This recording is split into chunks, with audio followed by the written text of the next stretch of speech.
বাংলাদেশের সুপারস্টার আছে নাকি? আমি প্রথম বললাম এটা, ঠিক আছে? বাংলাদেশের সুপারস্টার থাকতো তাহলে 500 সিনেমা হল, 40টা সিনেমা হল থাকতো না, তাহলে 1000 সিনেমা হল। আসলে এই টাকলা ইকবলকে নিয়ে কথা বলার কোনো রুচি আমার মনে হয় না বাংলাদেশে কারো আছে। কিন্তু কথা বলতে হয়, কিছু কিছু কথা না বললেও হয় না। ফেসবুক চালাইলেই টাকলাই আগে সামনে আসে। কারণ হইতেছে বিভিন্ন মিডিয়া এই সমস্ত আগল পাগলের ইন্টারভিউ নিলে ভিউ বেশি হয়, পাগলের কথা তো সবাই শুনে। এই জন্যেই ইন্টারভিউ নেয় আর সেই পাগলের ভিডিওই সামনের পর আসে, শরীর জ্বালানোর মতো ভিডিও।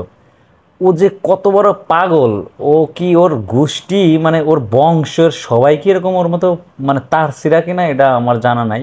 তবে কথাবার্তায় সব কিছুতেই বোঝা যায় যে ওর তার সিরা।